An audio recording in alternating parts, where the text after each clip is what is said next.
دوستو آج کی اس ویڈیو میں آپ سیکھیں گے کرونک کا اردو میننگ۔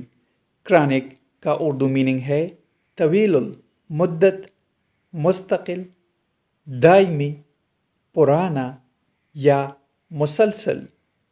یہ الفاظ کسی ایسی حالت یا بیماری کی طرف اشارہ کرتے ہیں جو لمبے عرصے سے موجود ہو اور مسلسل ہو۔ For example, he suffers from chronic back pain. اس کا مطلب ہے وہ دائمی کمر درد کا شکار ہے۔ Her chronic lateness is a problem at work. اس کی مستقل دیر سے آنا کام پر مسئلہ بن رہا ہے۔ دوستو ویڈیو کو لائک اور شیئر ضرور کریں۔